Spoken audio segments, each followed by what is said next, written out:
गोविन्दं प्रपद्येऽहं दीनान्यजतारकम् वन्दे मुकुन्दमरविन्ददलायतार्क्यं कुन्देन्दुशङ्खपदनं शिशिरोपदेशम् इन्द्रादिदेववनवन्दितपादपीठम् वृन्दावनालयमहं वसुदेवसूनुम् नवजलधरवर्णं चम्पकोद्भासिकरणं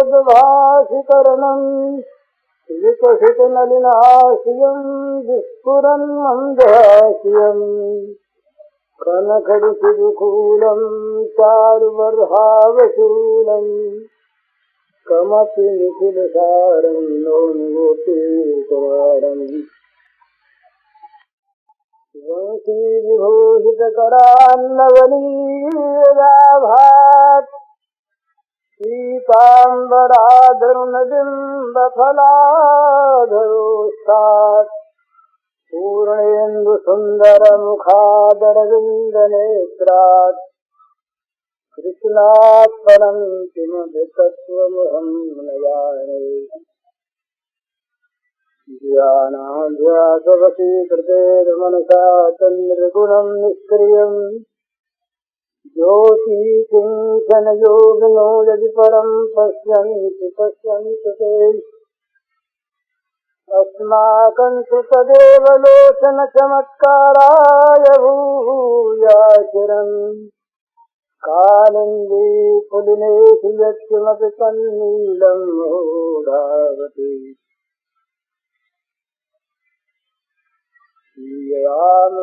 सब जगदानी करूं प्रणाम जोर जगपानी। समस्त चराचर जगत में प्राणी मात्र के रूप में अभिव्यक्त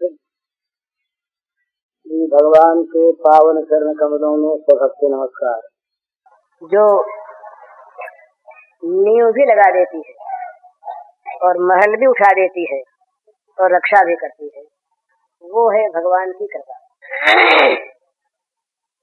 भगवत कृपा का अवलंबन हो, अपना सारा असामर्थ्य, हमारी सारी निर्बलता, हमारा सारा अपौरुष और इसके विपरीत हमारा सारा पाप,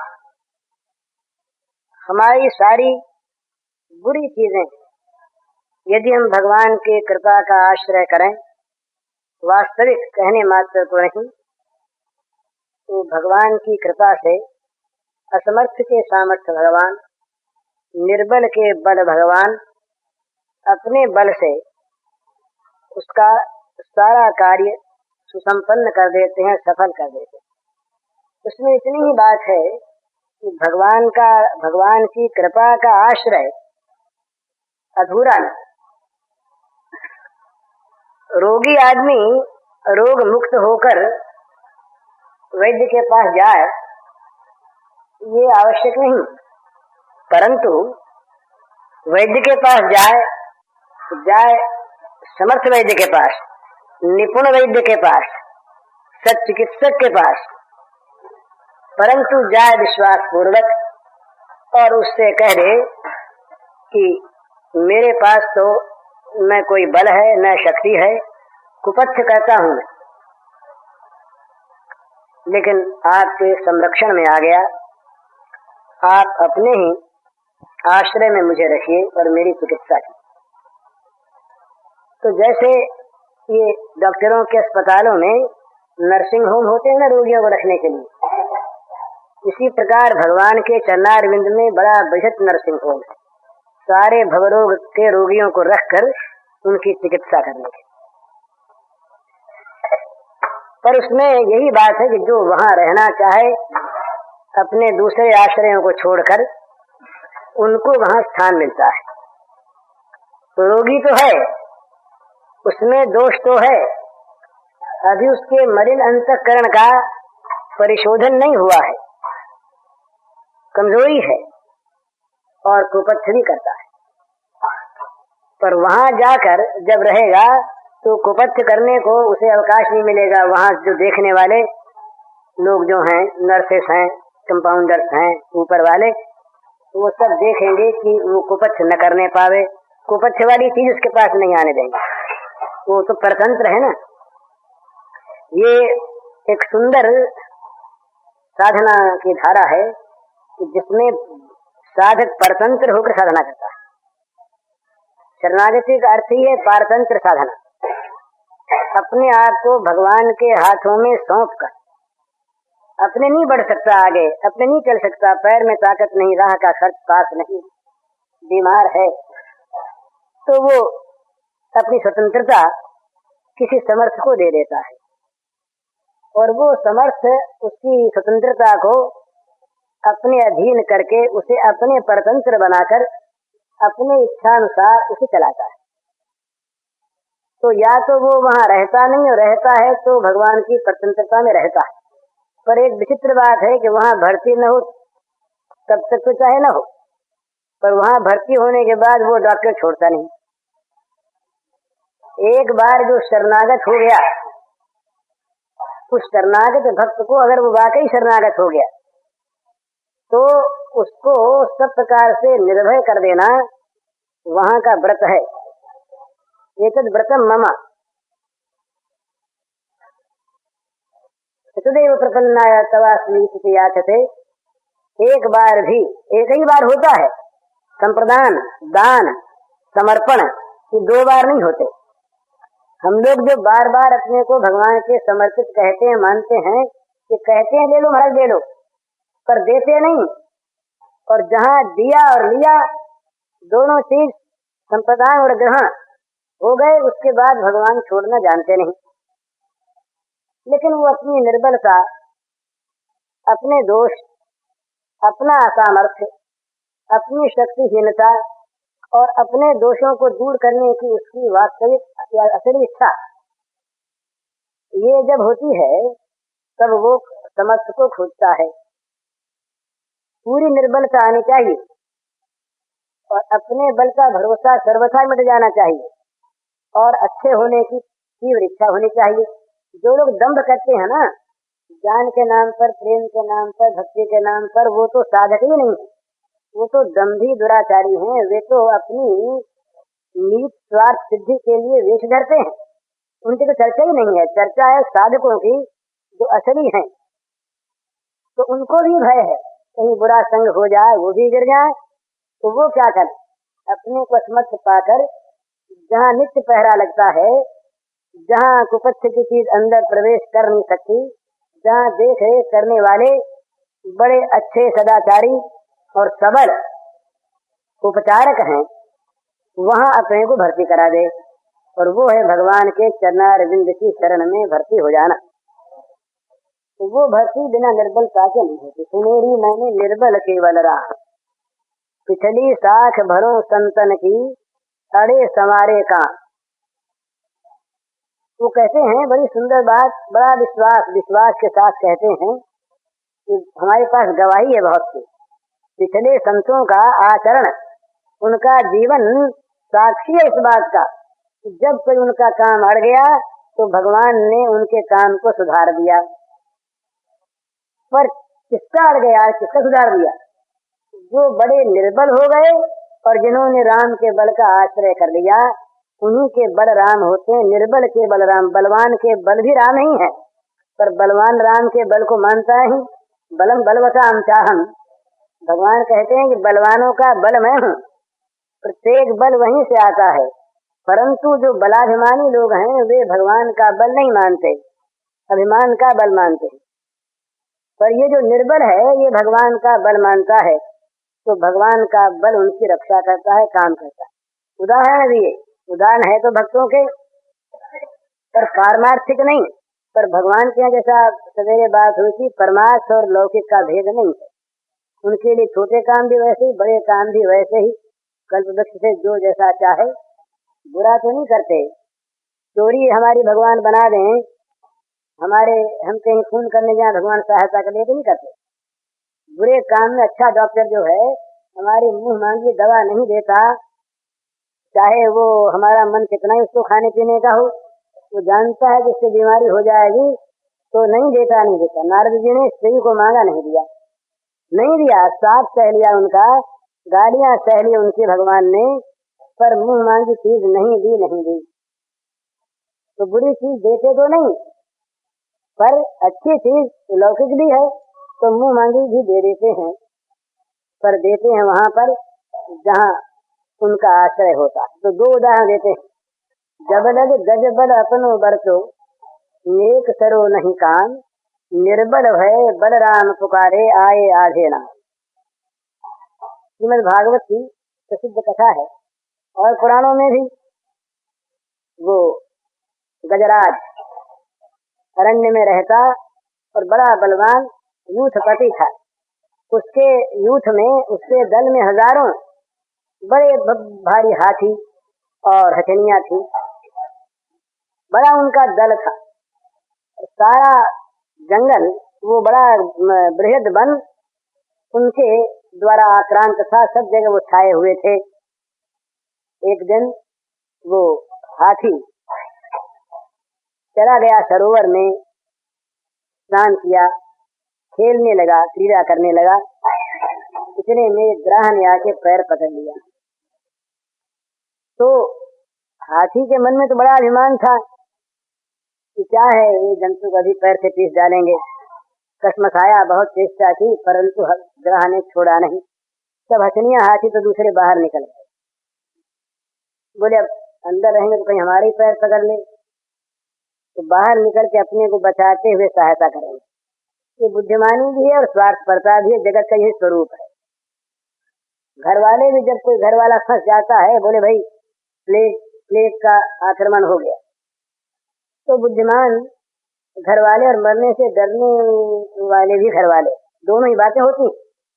बोले भाई ये बुद्धिमानी है, घर भर में रोग फैल न जाए, इसलिए अलग रहो। टीबी का रोगी है तो बोले है तो घर का ही, अच्छा होना चाहिए, दवा भी कराते हैं, परिश्रम भी करते हैं, खर्च भी करते हैं, मन में दर्द भी है, सब अलग रहते हैं, इसलिए कि हमको लग न जाए, इसलिए कि हम मर न जाए।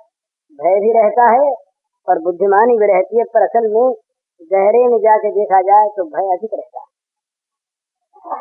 तो हाथी कन्या सब बाहर से सहायता करेंगे। तो अब वो जो ग्रह अंदर खींचने लगा और ये जाने लगा हाथी का शरीर अंदर, तो उसने पुकारा। तो हाथियों हथियों ने क्या किया, बाहर वालों ने, ये सूंड और पूंछ से संबंध किया। सब एक की पूंछ को दूसरे के सूंड ने पकड़ा, उसकी पूंछ को उसकी सूंड ने पकड़ा। इस प्रकार एक बड़ी दूर तक कतार लग गई बाहर से खींचने वालों की।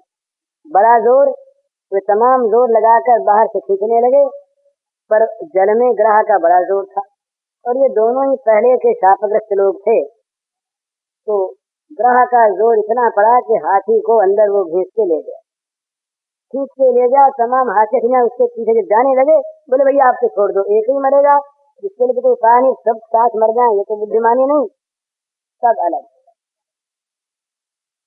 अब वो बस एक झटका और लगता, डूब जाता, जरा सी सूंड बाहर से उठा के रखी ऊंचे करके, कमल का एक पुस्तक आदि उससे उठा लिया।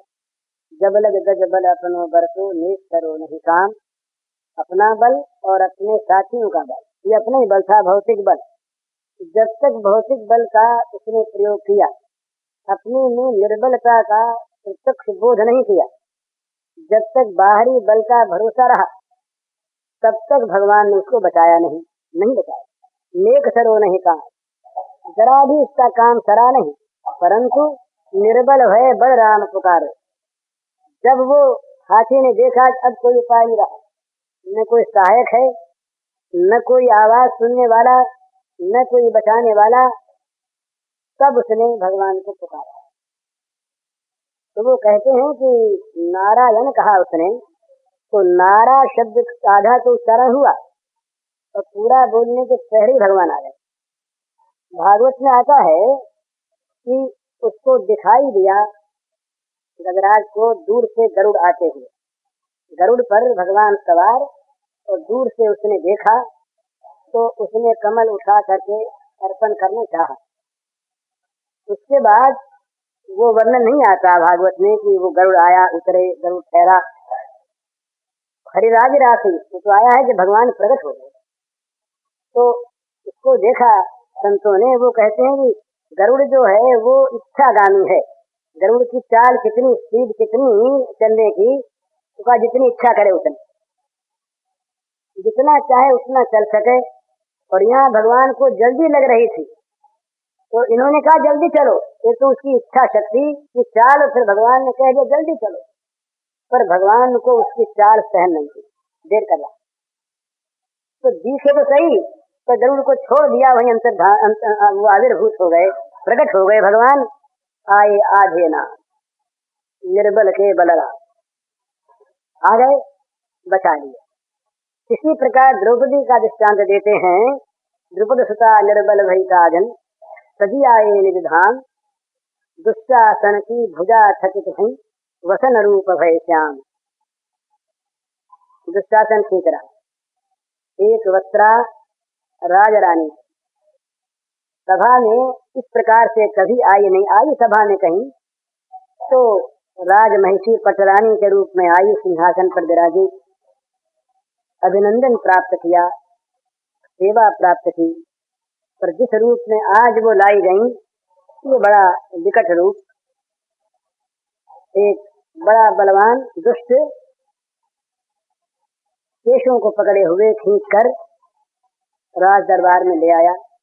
हजारों हजारों लोग बैठे, बड़े बड़े लोग बैठे, बूढ़े बड़े बैठे, और बड़े बलवान 5 पति बैठे। उनके सामने उसका भयानक तिरस्कार होने लगा। बज़बान तो लोगों ने कही ही। एक विकर्ण ने उस समय साहस किया था, दुर्योधन के भाई ने, और कोई नहीं बोला। इसने कहा अन्याय हो रहा है, इसको कर्ण ने बैठा दिया दबा, कोई नहीं बोला है। भीष्म नहीं बोले। वो पीछे की कथा आती है ऐसी कि जब भीष्म का पतन हो गया, सरसैया पर भीष्म सो गए और ज्ञानोपदेश करने लगे, तो द्रौपदी जी भी सुनने वालों में थी। तो द्रौपदी जी को जरा हंसी आ गई एक दिन। तो पितामह ने पूछा, देखी हंस क्यों पड़ी, अप्रासंगिक चीज थी ना। तो कोई नहीं दादाजी, ऐसे ही हंसी आ गई। तो भीष्म बड़े नीतिमान भीष्म बोले कि भाई देखो, जो कुल वधुएं होती हैं, अच्छे घरों की स्त्रियां, वे बेमतलब हंसा नहीं करती, उनके हंसने का भी कोई कारण होना चाहिए। तो तुम बेमतलब हंसो, ये तुम्हारे में दुर्गुण नहीं है, तुमने जरूर किसी कारण से हंसा है, बताओ। द्रौपदी बोली, महाराज थोड़ा संकोच होता है बताने में दादाजी। कहा निर्भय बताओ, तुम डरो मत। बोले दादाजी मेरे मन में बड़ी शंका हो गई, आज सरसैया पर पड़े हुए आप इतने महान दिव्य ज्ञान का उपदेश दे रहे हैं, सबका सत्य बता रहे हैं। जिस दिन मेरी साड़ी खींची जा रही थी, सभा में हजारों लोग बैठे थे, मैंने पुकार के कहा दादाजी मेरी ओर देखो, मैं क्या हारी गई? क्या मुझको जुए में दाव लगने का हक था महाराज को? तो आपने उत्तर नहीं दिया, आपने कह दिया कि ऋषि से पूछो। तो मेरे मन में शंका हुई कि आज जो आप ज्ञान कितना उपदेश कर रहे हैं, ये शायद आपने पीछे सीखा है, उस समय आपको ज्ञान नहीं। भीष्म महाराज का सिर नीचा हो गया। बोले बेटी तुम सच कहती हो, उस समय मैं कुछ बोल नहीं सका, ज्ञान तो मुझे उस समय था, उसके बाद तो सीखने का अवसर ही नहीं आया, कब सीखता मैं। लेकिन मेरी बुद्धि उस समय भ्रष्ट हो गई। दुराचारी का, दुष्ट का कुअन्न खाकर, अन्याय का अन्न मैं खा रहा था, उस अन्न ने मेरी बुद्धि को बिगाड़ दिया। चोरी का अन्न खाना दूसरे के हक का अन्न, पांडवों का जो हक था स्वाभाविक, उसे नहीं दिया दुर्योधन ने। तो वो दूसरे के हक का अन्न, बेईमानी का अन्न था, वो मैं खा रहा था, मेरी बुद्धि भ्रष्ट हो गई थी, मैं निर्णय नहीं कर पाया। अब जब इस युद्ध में वो सारा खून निकल गया बाणों के आघात से, शुद्ध हो गया मेरा हृदय, तो मेरा जो ज्ञान विलुप्त था वो पुनः जागृत हो गया। ये बीच में बात इसलिए ये समझ लेनी की है कि हमारी बुद्धि को दूषित करने में ये बुरा अन्न बहुत ज्यादा काम करता है। भला बुरा अन्न किसी के हाथ का नुकसाना बुरा नहीं, उसमें भी परहेज की आवश्यकता है बिना घृणा के। घृणा तो नहीं करनी चाहिए नरक के कीट से भी, इसमें भी वही भगवान है जो हमारे अंदर है, जरा भी अंतर नहीं। पर शास्त्र के अनुसार मर्यादा की रक्षा आवश्यक, और उसका भी असर होता है। जिस प्रकार के 4 चीजों का असर मानते हैं, पहनने का कपड़ा, वस्त्र, ये आसन जहाँ बैठते हैं और जहाँ सोते हैं वो बिछौना, और अन्न साथ खाना, किसी के साथ खाना, और स्पर्श, किसी को स्पर्श करके बैठना, इससे उसके जो विचार हैं अच्छे बुरे वो संक्रमित होते हैं, उसमें दूसरे में आते। तो दूषित अन्न का सबसे बड़ा दोष करने वाला जो कारण है वो है चोरी, अन्याय, बेईमानी, बेहद का अन्न, ये सबसे बुरा है दूसरे के पे। तो बेहद के अन्न से भीष्म तक की बुद्धि यदि भ्रष्ट हो सकती है तो हम लोग बेचारे किस बात की मूली है बताइए। तो बात कह रहा था मैं दूसरी द्रौपदी की, वहां भीष्म बैठे, द्रोण बैठे, बड़े बड़े राजा बैठे, सबने मानो सबका स्वत्व निकल गया, किसी ने विरोध नहीं किया। वहां पर उसने पांडवों की ओर देखा, फिर नहीं चाहिए, हथियार अलग रखे हैं, वो तो देख चुके, हार चुके। भीम के मन में बड़ा रोष था उस समय। भीम दांत पीस रहा था, बल्कि 2-1 बार वो उसके मुंह से प्रतिज्ञाएं हो गई। जब दुर्योधन ने कहा अपने अपने कपड़े को अलग करके जांघ दिखा कर इस पर बैठ जाओ द्रौपदी से, तो बड़ा क्षोभ हुआ। भीम ने कहा जांघ तोड़ूंगा अपने गला। दुशासन ने जब केस खींच कर द्रौपदी को नंगा करना चाहा, हाथ लगाया, तब भीम ने कहा कि खून पीऊंगा तेरा। बड़ा जघन्य वहां का कांड था। द्रौपदी ने उस समय प्रतिज्ञा की कि जिन केसों को दुशासन ने खींचा है वो केस तभी बंधेंगे जब दुशासन के रक्त से धोए जाएंगे। खुले रखे अपने केस। और जब दूत बनकर श्री कृष्ण जाने लगे सुलह कराने के लिए, उस समय का प्रसंग है, द्रौपदी उनको अलग ले गई, उन्हें सखा कहती, कहा भाई तुम जा रहे हो सुलह कराने, जाओ, इन केसों को याद रखना पड़ता, केस दिखा करके कहा। ये दुर्दशा द्रौपदी के समय सबकी ओर से निराशा हो गई, द्रौपदी निर्बल हो गई। अब वो बेचारी क्या करे? 10,000 हाथियों का बल, जिसके भुजाओं में जो अत्यंत क्रूर हृदय और जो आमादा उस समय द्रौपदी को लज्जा हरण करने के लिए, और कोई खिलाने वाला नहीं। उस समय द्रौपदी पुकारी है, यही इंद्र द्वार का आवासन ना देखो कौरवार ने लगना जनार्दन, कौरवों के समुद्र में डूब गई मैं, तुम आओ उद्धार करो। तो भगवान का वस्त्रावतार हो गए, नवीन अवतार, वसन रूप भय श्याम। भगवान ने रजस्वला स्त्री की साड़ी का अवतार ले लिया। ये भगवान का ये कृपा दान। रजस्वला थी उस समय, एक साड़ी पहने हुए थी, दूसरा वस्त्र नहीं था। उसी वस्त्र के रूप में भगवान प्रकट हो गए। दुशासन की भुजा खटिक रही, वसन रूप भय श्याम। 10,000 गज बल घटो न 10 गज तीर। 10,000 हाथियों का बल परास्त हो गया, पर वो 10 हाथ का कपड़ा वो नहीं घटा, ढेर लग गया। दुशासन की भुजाएं थक गई, 10,000 बाहु वो हाथियों का बाहुबल परास्त हो गया। किसी के कहने से नहीं, हार कर, लज्जित होकर, संचित होकर दुशासन बैठ, ये निर्बल के बल रहा। अपबल तपबल और बाहुबल, चौथे बल है दान, सूर किशोर कृपा तो सब बल, हारे को हरिनाम। सूरदास जी कहते हैं जितने भी बल हैं, अपबल, तपबल, बाहुबल, धन बल, ये सब के सब श्री कृष्ण की श्याम सुंदर की कृपा से प्राप्त होते हैं। बल वहीं से आता है। पर जो हार गया, हारा बेचारा क्या करे, जिसके पास बल ही नहीं वो लाठी भी कैसे उठावे।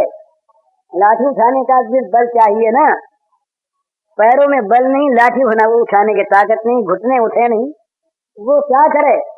वो निरुपाय का उपाय, निस्साधन का साधन, निर्बल का बल, वो भगवान का आश्रय, भगवान का नाम। द्रौपदी पुकार उठी, भगवान आ गए। तो जैसे इन लौकिक दृष्टांतों में ये बात हुई, इसी प्रकार जब मनुष्य घबरा जाता है अपनी बुरी बुरी आदतों से, घबरा जाता अपने पापों से, और अपने आप में ताकत नहीं देखता उन पापों से मुक्त होने की, कोई साधन उसे नहीं दिखता बाहर का जो उसे बचा दे। भाई यम नियम बड़े अच्छे, दैवी संपत्ति बड़ी अच्छी, मन का इंद्रियों का निग्रह बड़ा अच्छा, कुसंग का त्याग अवश्य करना चाहिए, ये सब चीजें ठीक। परंतु एक आदमी इतना निर्बल है, वो इतना परास्त है अपने बुरे स्वभाव से और रोता है उसे टूटने से। ये सही बात है, तो रोता है उसको अपने दुराचार चुभते हैं, अपनी बुराइयां जिसको खलती हैं, जो परेशान है पर बच नहीं सकता, दुर्बल है, वो क्या करे। वो सबल भगवान का विश्वास करके, उनकी कृपा का विश्वास करके उनके चरणों में पुकार उठे। चरणों में गिर नहीं सकता, वो गिरने की भी ताकत नहीं, पड़ा है हिल नहीं सकता, लकवा मार गया, वो चरण पकड़ेगा कैसे, उठ नहीं सकता। तो वो जहाँ पड़ा है, जैसे पड़ा है, जिस अवस्था में है उसी अवस्था में वैसे ही पड़ा वहीं से विश्वास पूर्वक पुकार उसे, हे नाथ तुम बचाओ, दूसरा कोई नहीं। तो ये जो शरण होकर कृपा का आश्रय करना है महाराज, ये इतना बड़ा बल है कि भगवान का बल, भगवान की कृपा का बल लग जाता है, जुट जाता है उसके रक्षण में, उसको बचाने में। तो भगवान जब रक्षा करते हैं, किसी को बचाने में भगवान लग जाए, वह अनहोनी कर देते हैं। भला कि किसी ने सुना आज तक कि अपनी कनिष्ठिका पर किसने पहाड़ को उठा के नगर को, गांव को बचाया हो, किसने सुना आज तक?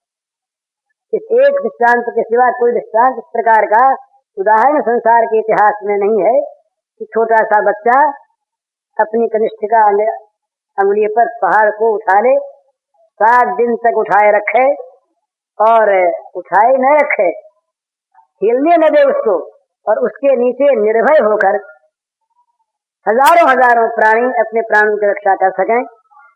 ये क्या है? वो निर्बल के बल रहा, ब्रजवासियों के बल एकमात्र श्याम सुंदर।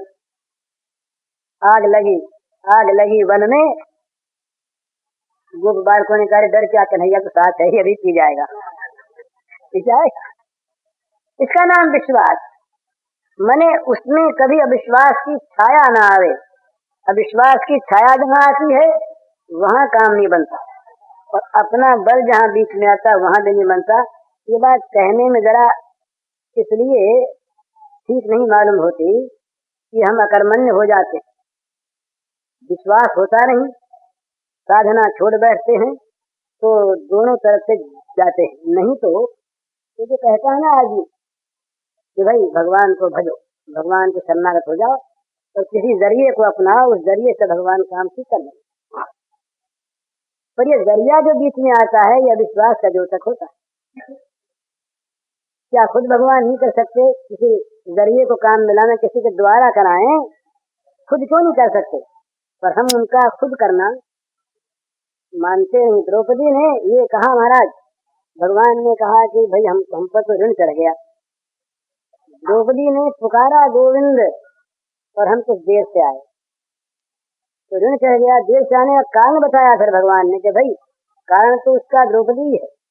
गोविंद द्वारका वासी ने कहा, द्वारिका से आने वाले गोविंद को पुकारा उसने, द्वारिका में रहने वाले को। तो द्वारिका से आने में विलंब होता कि नहीं? उतना सा विलंब हो गया। तो पीछे के द्रौपदी सावधान हो। उसके बाद जब अरण्य में दुर्वासा आए तब द्वारका वासी नहीं कहा द्रौपदी ने, सावधान हो गई तो फिर देरी हो जाएगी। तुम भगवान को यहाँ मानते हो, यहाँ मौजूद, बोले अब रात बजे सवेरे आएंगे तो सवेरे आएंगे, रात को नहीं आते। और अभी यहाँ मौजूद तो अभी यहाँ मौजूद, पहले से यहाँ पर है तो पहले से यहाँ पर है। तो उपनिषद में आया कि तुम जहाँ भगवान को खोजने जाते हो वहाँ पहले से मौजूद है, पहले से मौजूद है। तो इसलिए भगवान की कृपा पर विश्वास हो और अपने दैन्य पर विश्वास हो, तो यही परम साधन है जो अपने आप सारी साधनाओं से संपन्न करता। मच्चित्त सर्व दुर्गान मत प्रसादात तरिष्यसि, सर्व दुर्गान मत प्रसादात तरिष्यसि, भगवान ने कहा सारी कठिनाइयों को तुम लांघ जाओगे मत प्रसादात, मेरी कृपा से। उनकी कृपा जब वो क्रियाशीला होती है, जब वो काम करने पर उतर जाती हैं और किसी का काम कर देना चाहती हैं, तो वो क्षणों का विलंब नहीं होता। वो जैसे सवेरे बात हुई थी कि भगवान का संकल्प और संकल्प की सिद्धि दोनों एक कालीन होते हैं, एक के बाद एक नहीं होता। परंतु इसमें सबसे बड़ी साधना है वो भगवान का विश्वास। ऐसे लोगों से मेरी भेंट हुई है जिनको मैंने देखा है विश्वास के बल पर उनके असंभव संभव हो गए। जिन चीजों को असंभव माना जाए वो चीज अकस्मात संभव हो गई, हो जाती है, यदि विश्वास में बल हो।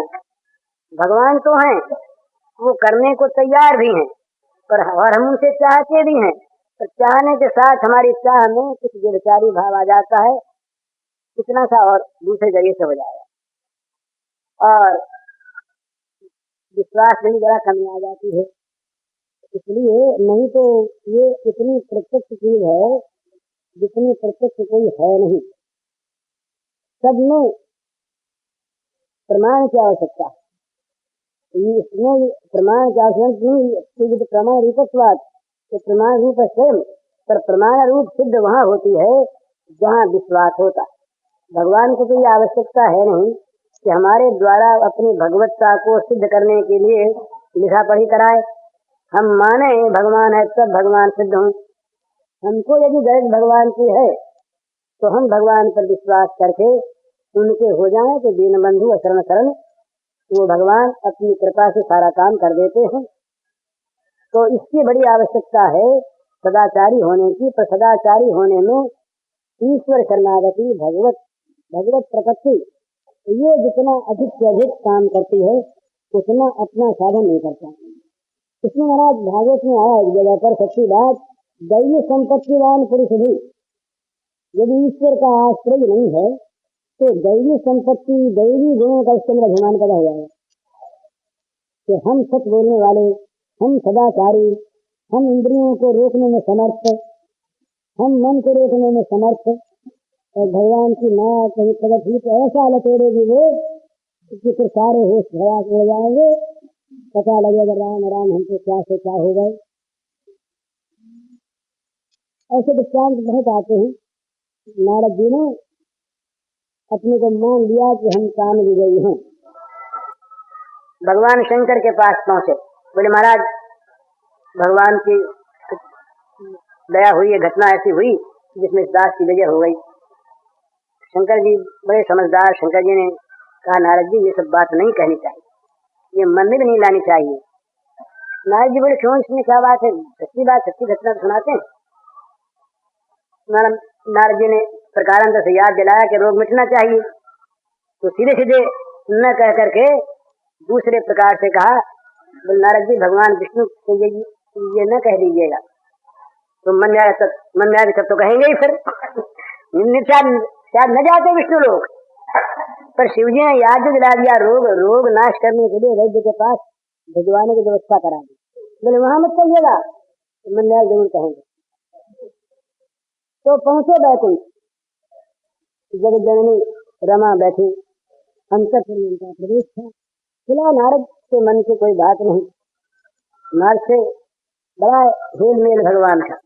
नारद जी ने कहा अपने मुंह से, हमारा हम तो इतने घुल मिल गए हैं कि जरा सी बीना का तार लेके झंकार किया कि बुलाए हुए से आ गए। आहूत शब्द है वहां पर, आहूत बुलाए हुए से आ जाते हैं, तो हमारा उनका इतना अंदर पहुंचे तो आज लीला करनी थी दूसरी। तो रमा जी कुछ लगे तो ये बोले कि माता जी पूछ रही हमारे तो मन में कोई स्त्री पुरुष का भेद है ही नहीं, और अभी अभी ये घटना हुई महाराज, कह दी वहां पर। तो बोले हाँ आप तो हैं बड़े, आप समर्थ हैं महाराज, क्या कहना आपका। भगवान ने सोचा मन में कि हमारे भक्त को तो रोग लग गया, सबसे बड़ा अभिमान का रोग होता है, ये बड़ा मारात्मक होता है, इतना अंदर से मार करता है, मीठा जहर है, सारी साधनाओं को खा जाता अभिमान।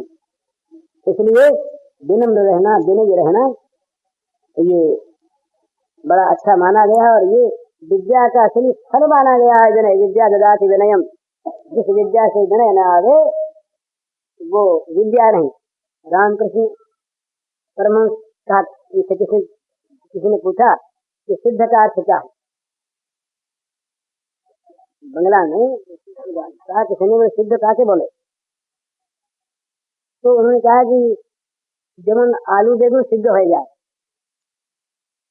माने जैसे आलू और बैंगन सिद्ध हो जाते हैं, सिद्ध माने जब उबल के नरम हो जाते हैं तो बड़ा कड़ा आलू और बड़ा कड़ा बैंगन, पर सीख जाने के बाद वो इतने कोमल हो जाते, बड़ा समय अंगूठा लगाया कि सीख गए जल गए। तो बोले सिद्ध का लक्षण है इस प्रकार से विनम्र हो जाना, ये रामकृष्ण परमहंस का लक्षण है सिद्धता के। सिद्ध कौन, तो जैसे आलू सीखने के बाद हो जाए जैसा, ऐसा जिसका मन हो जाए, जिसका जीवन हो जाए, वो सिद्ध पुरुष। जिसमें अभिमान आ जाए तो असिद्ध हो गया, सिद्ध कहाँ रहा। तो रोग तो भगवान ने देखा रोग लिखना तुम्हारा यहाँ तक हुआ कि बंदर का मुंह मिल गया, जिसका आ गया भगवान तक के साथ दे बैठे नारद जी महाराज। तो ये साधना का अभिमान बहुत बहुत ज्यादा तंग करता है मनुष्य को, ज्ञान का अभिमान। इसलिए विनम्र भाव से भगवान की कृपा पर विश्वास करके अपने दैव को भगवान के सामने प्रकट करके रखे तो साधना से जो काम नहीं होता, साधना में जो भय रहता है, वो काम अनायास भगवान की कृपा से बिना किसी जरिए से डायरेक्ट सीधा सीधा भगवान से कर देते हैं, अपने हाथों बना देते हैं। अपने हाथों जहाँ जैसे ये काम को अपने हाथ से करना है, ये अपने हाथ से करना, उनको शर्म क्या आती नहीं। छोटा काम से बड़ा काम ये उनकी बुद्धि में नहीं है। हम जो छोटा बड़ा मानने वाले हैं, ये हमारी दुनिया में हम अपने आप को अलग कर लेते हैं भेद मान करके। वहाँ कोई भेद ऐसा नहीं है, वहाँ तो छोटा बड़ा सब है, सब में एक आत्मा, सब में एक अनुभूति, सब में एक भगवान और सब भगवान की अभिव्यक्ति। तो वहाँ उसमें आत्मा की दृष्टि से कोई भेद नहीं, भगवान के लिए कोई भेद है नहीं, क्योंकि सब स्वयं तो बने हुए हैं। भगवान की आंख में भगवान के सिवा कोई है नहीं, तो वहाँ कोई भेद नहीं। तो छोटा बड़ा काम नहीं, भक्त का प्रत्येक काम भगवान करते हैं जो चाहे। तो आवश्यक तो बहुत अत्यंत आवश्यक, प्रत्येक साधन मार्ग में नियम की आवश्यकता, सदाचार की आवश्यकता, पाठे की आवश्यकता, इंद्रियों के संयम की आवश्यकता, कुसंग के त्याग की आवश्यकता। और ये सब त्याग तो करे, ग्रहण करने के लिए कुछ हो नहीं। तो गाय तो खूंटे से खोल तो दिया, और कहीं बांधने के लिए उसके लिए कुछ स्थान है नहीं, तो वहीं आ जाएगी। तो उसके लिए स्थान भी पहले तैयार कर रखो। तो भगवान के चरणों का आश्रय ये सबसे बड़ा निर्भय स्थान है, निर्भय स्थान है, इससे बड़ा कोई निर्भय स्थान नहीं। जहाँ जाने पर सब विघ्न जो है कि अपने आप दूर हट जाते। वो गीता गीता में दूसरे ध्यान में एक दो शब्द मत पढ़ा, मत पढ़ सके गया कान सर्वाणी संयम युक्त आसीत मत पढ़ा। उसकी टीका करते हुए वो लिखते हैं मुस्लिम स्वामी, एक आदमी के घर चोर आते हैं, तो उसको लूटते रहते हैं, और वो राज का आश्वासन ले लिया, और ये बात फैल गई कि इसको अब राज ने संभाल लिया, इसकी रक्षा राज अब करेगा। तो उस घर को चोर छोड़ दो कि भाई अब दूसरा घर देखो, यहाँ पकड़े जाएंगे। तो भगवान के परायण होने पर इंद्रियां एक बार क्या करे, एक बार इंद्रियों को जरा सा रोक करके और भगवान का आश्रय कर ले, उसके बाद इंद्रियों को नहीं जाने देंगे। तो बैठ जाए अपना रोक करके एक बार बैठ जाए, फिर चले बोले अब हमारे हाथ की बात नहीं, हमारे तुम संभालो अपना। जहाँ कहा तुम संभालो, उन्होंने आकर के अपना कब्जा कर लिया। उनका कब्जा हो जाने के बाद किसकी ताकत है कि उनके कब्जे को हटा के कोई अपना कब्जा कर ले? उनके अधिकार में अपने को दे दे, अपने को सौंप दे। और महाराज ये सदैव अपनी बात हुई थी, कल भी हुई मेरे साथ, कि भगवान में एक बड़ी सुंदर बात है जो हम सभी के लोगों के लिए बड़े आश्वासन की बात, वो हमारा आचरण देखते हैं। वो देखते हैं कि ये रोगी अपने को मानता है कि नहीं, तो मेरी दवा लेना चाहता है कि नहीं। बस रोगी अपने को मान लिया और उनको कह दिया तुम चिकित्सा करो, तो वो तो दवा के लिए तैयार बैठे हैं, तैयार। वो उनकी नौका भय समुद्र को तारने के लिए, उनकी जो नौका है ना महाराज, ये कभी विराम लेती ही नहीं। उनकी नौका कभी भी आज तक, उस नौका में कभी विराम नहीं हुआ, कभी वो रुकी नहीं थोड़ी देर के लिए। वो तो अनवरत अनाज काल से चलती रही है और चलती रहेगी। जो कोई उस नाव पर बैठना चाहे उसके लिए तैयार खड़े हुए आओ, और पुकार रहे हैं जैसे नाव वाले पुकारा करते हैं, आ जाओ भाई पार उतारते हैं, पैसे वाले इतना पैसा लेंगे, ऐसे कुछ बोलते हैं, आ जाओ यात्री कोई आ जाओ। वो कहते हैं आ जाओ, हम समुद्र का भवानी, ये उनके अपने बात है। संसार सागरात हम समुद्र का भवानी नचरात, ये उनकी अपनी वाणी है। चलो संसार सागर से बहुत जल्दी उद्धार मैं कर दूंगा, मैं कर देता हूँ। ये गीता में भगवान के अपने शब्द हैं। ऐसा हम समुद्र का नित्य संसार सागरात भगवान नचरात का अर्थ मैया विचित्र के किसान, जो मुझे नहीं लगा चुके, जो मुझ पर अपने को छोड़ चुके, जो मुझ पर निर्भर हो गए, अभी करे नहीं है वो। अगर कर गए होते तो करने की बात, अगर कहने का कोई स्वार्थ क्यों नहीं, इसी पार है, इस पार पहुंचे नहीं है, करे नहीं, करना चाहते अवश्य हैं। तो वो कहते हैं कि भाई एक समूह ऐसा है जिसको मैं कहता हूँ मैया विचित्र के किसान, जो लोग मुझ पर निर्भर करते हैं, मेरी नाव से पार होना चाहते हैं, जिनमें अपने तैर कर पार होने की ताकत नहीं, जो हाथ पैर नहीं हिला सकते, जो पानी को नहीं उलीच सकते, जिनका दम टूट जाता है, जिसको जल जंतुओं का जिसको डर है, ऐसा कोई हो वो आ जाए मेरी नाव में, आ जा और उसको नचरात बोले तुम्हारी नाव में बैठ जाए, तुम बसों यहीं पर पड़े रहो लंगर डाले, और ना तुम्हारी चले ही नहीं, तुम नए नए मुसाफिर खोज में बैठे रहो। बोले नहीं, नचरात, नचरात का ये हो गया पार, जहाँ नाव में बैठा के पार हो गया।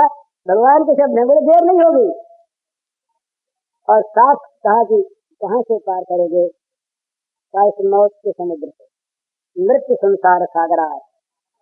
तो कोई अर्थ को खोजने की आवश्यकता नहीं, साफ शब्द इस मौत रूपी संसार के सागर से पार करने वाले हम होंगे, बहुत जल्दी तुरंत पार कर देंगे। तो ये भगवान की घोषणा, इसमें बस एक ही बात है कि उन नाविक पर और उनकी नाव पर हम विश्वास करें और पार होना चाहें। न चाहें पार होना, नाव के समीप जाएंगे नहीं, उनकी पुकार को न सुने। हम उनकी पुकार नहीं सुनते हैं, हम सत्संग भवन में तो बैठते हैं, पर भगवान की पुकार हम नहीं सुन रहे, तो रोज पुकार रहे हैं।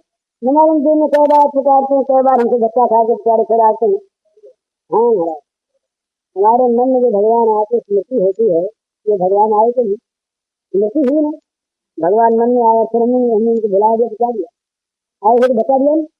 तुम्हारा अभी जाकर दूसरा काम करना, अभी जरूरी काम हमारे घर का काम है, दुकान का काम है, मकान का काम है, भोजन का काम है, नमालम क्या क्या हमारे जरूरी काम है, तुमसे आकर के अंदर बैठ गए और हमारा काम सारा खराब, हमको फुर्सत तो है नहीं, अभी फिर आ रहा, स्मृति हो गई, फिर स्मृति होती है, फिर आप बोले भैया आपसे कितनी बार वो लौटते हैं, कितनी बार दोस्त बनाते हैं, कितनी बार जब देखते हैं कि नहीं सुनता, तब जरा कड़ाई भी करते काम करके दुखी लेते हैं। तो ये दुखी होते हैं, ये भगवान अपने पास बुलाने के लिए ये जरा सी ताड़ना देते हैं, खींच लेना चाहती जबरदस्ती, यूं नहीं आया तो यूं सही, आराम से नहीं आया तो बंद कराओ। तो राक्षस नहीं मारती, नहीं मानते, तो वो तो राक्षस में भी वही क्या है जो साधु में है, तो भूला हुआ है ना, तो भूले हुए को भी तारना तो है ही। तो वहाँ नशई मुरली चक्र सही, कोई मुरली का स्वर सुन करके और पीछे आ जाए या चक्र से इस देह को त्याग करके आ जाए, उनकी कृपा शक्ति छोड़ेगी नहीं।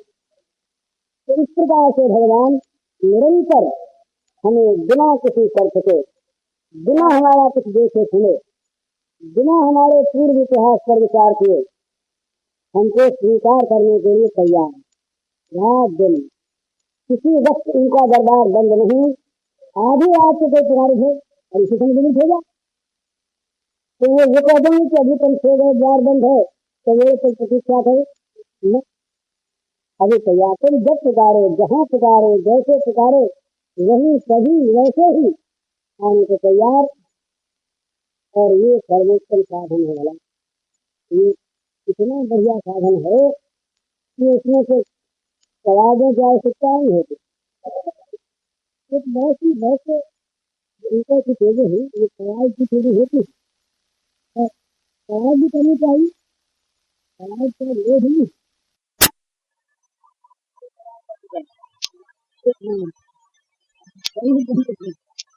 चलो वैसे चलो, अभी तो सीधे सारे हिस्से जाते हैं, चलो चलो ये बढ़ जाए, हमारे गाने सुनते रहे, सुनाते रहे, और सुनते हुए मेरे देखते दिखाते ये बात करते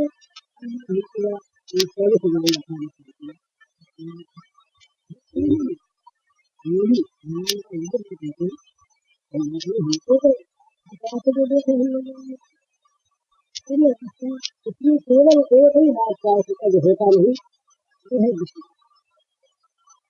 ये विश्वास हम अपने को विश्वासी मानते हुए भी इसमें होता क्या है, विश्वास आप देखो, ये जादू होता है जो नहीं, ये कल्पना नहीं, जादू होता है कि भगवान पर विश्वास करते हैं, भोग का विश्वास है, तो भोग का विश्वास नहीं, भोग कुछ की आवश्यकता नहीं,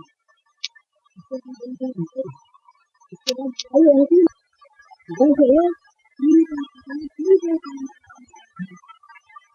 इसी तरह भोग विश्वास, भोग विश्वास को तुरंत तमाम जो बुद्ध के लिए होने वाले तमाम रोग, बुद्ध के लिए होने वाले तमाम पाप अपने आप में हो जाए। धन का आसानी, तो हमसे अगर धन गुस्सा है, जहर सभी गुस्सा कहने को तो हम गुस्सा खाएगा, गुस्सा खाएगा, पर वो जब तक सुकरी बुद्धि हमारी है तब तक गुस्सा को देख हमारा जी नहीं खाएगा। सुकरी बुद्धि हमारी मिटी, गुस्सा को नहीं देखेंगे, तो गुस्सा सुकरी गुस्सा कहा है, फिर वो गुस्सा दिखेगी। जो मांस नहीं खाते उनको मांस के नाम से उल्टी आ जाती है, भला क्या बात है, क्यों उल्टी आती है उनको, उनमें उनके मन में मांस में सुख की आस्था नहीं, जहाँ आस्था नहीं वहाँ स्वयं विरक्ति है, जहाँ विरक्ति है वहाँ प्राप्ति की आकांक्षा नहीं, कामना नहीं, आसक्ति से कामना होती है, देश से कामना नहीं होती। जहाँ भोग विरक्ति हो गई, योग दर्शन में भी चित्त बच्चे मेरे का बताते हैं, पीछे समझाना आ गया, कुछ न कर सके तुम तो भगवान को शरणा रखना, अपने आप को भगवत करने में डाल दो तो भगवान करनी चाहिए। कवायद का विरोध नहीं, वो आवश्यक, इसके बिना सीधे मार्ग पर मन तो लगता नहीं, तो भाई कवायद करके चले, सिर्फ मार्च कहीं करके चले, चलो वैसे चलो, अपने को सीधे सारे हंसते जाते हुए साथ चलो चलो, नाव में बैठ जाओ और हमारा गाना सुनते रहो, सुनाते रहो, तो सुनते हुए मजे में देखते दिखाते चले जाएंगे, बात करते सुनना, हमको जरा ये सौरी से जाएंगे, बड़ा अच्छा ये भी भगवान का वो भी हम बताते हैं, कोई बात नहीं, हमको तो इस रास्ते को देखो हम ले जाएंगे, चलिए रास्ता। इसलिए केवल एक ही बात की आवश्यकता जो होता नहीं, वो है विश्वास। और ये विश्वास हम अपने को विश्वासी मानते हुए भी इसमें होता क्या है? विश्वास है जीवन का, ये जादू होता है जीवन में, ये कल्पना नहीं, जादू होता है कि भगवान पर विश्वास आते ही भोग का विश्वास हट जाए। तो भोग का विश्वास से ही भोग सुख की आस्था सारी बन जाए, इसके बाद दुराचार रहता ही, इसके बाद बुराई रहती नहीं। ये तो बुराई रहने का प्रधान कारण है। हम चाहे अपने को महात्मा कहें, संत कहें, भक्त कहें, प्रेमी कहें, भगवान कहें, हमारी आस्था जब तक भोग सुख पर है, भोग में सुख है, तब तक हमारी आंख, हमारी बुद्धि हर जगह जाकर भोग ढूंढेगी और भोग को प्राप्त करने में संतोष मानेगी। और जब भोग की आशा नहीं रही, भगवत विश्वास स्वयं को काम करता है भोग की आशा को निकालने। जैसे सूर्य का प्रकाश स्वयं को काम करता अंधकार खा जाता है, इसी प्रकार भगवत विश्वास भोग विश्वास को नहीं रहने देता। और भोग विश्वास जहाँ जीवन में से हटा, यहाँ तुरंत तमाम जो दुर्गुण दुराचार हैं, ये सब के सब जो भोग कामना के लेकर उत्पन्न होते, तो भगवान में विश्वास होते ही ये तर्क की बात है, केवल भावुकता की बात नहीं। जैसे सूर्य के आते ही अंधकार नहीं रहेगा, इसी प्रकार भगवत विश्वास के आते ही भोग विश्वास हट जाएगा। और भोग विश्वास जहाँ हटा, वहाँ भोग के लिए होने वाले तमाम रोग, भोग के लिए होने वाले तमाम पाप अपने आप में हो जाए। धन पड़ा पानी, तो हमसे अगर धन दिखता है जहर, सचमुच दिखता कहने गए तो हम लेंगे नहीं, शुगर दिखता खाएगा, दूध दिखता खाएगा क्या? और वो जब तक सूखरी बुद्धि हमारी है, तब तक इसका बुद्धि हमारा जी लड़का है। सूखरी बुद्धि हमारी निकली, इसका नहीं देखेंगे, इसका सूखरी विश्वास फिर वो गुस्सा दिखेगी। जो मांस नहीं खाते उनको मांस के नाम से किया जाते, भला क्या बात है, जो नहीं किया हमको, उनके मन में मांस में सुख की आस्था नहीं। जहाँ आस्था नहीं वहाँ सहने विरक्ति, जहाँ विरक्ति हो वहाँ प्राप्ति की आकांक्षा नहीं, कामना नहीं, आसक्ति से भावना होती है, व्यक्ति से कामना नहीं होती। तो जहाँ भोग विरक्ति हो गई, योग दर्शन में ही चित्त वृत्ति निरोध का उपाय बताते हैं, ईश्वर परिधान हाथ दिया, कुछ न कर सके तुम तो भगवान के शरणागत हो जाओ, अपने आप को भगवत चरणों में डाल दो, तो भगवान की कृपा शक्ति से तुम्हारे सारे काम हो जाएंगे। पर विश्वास पूर्वक डालना होगा। हरिओम।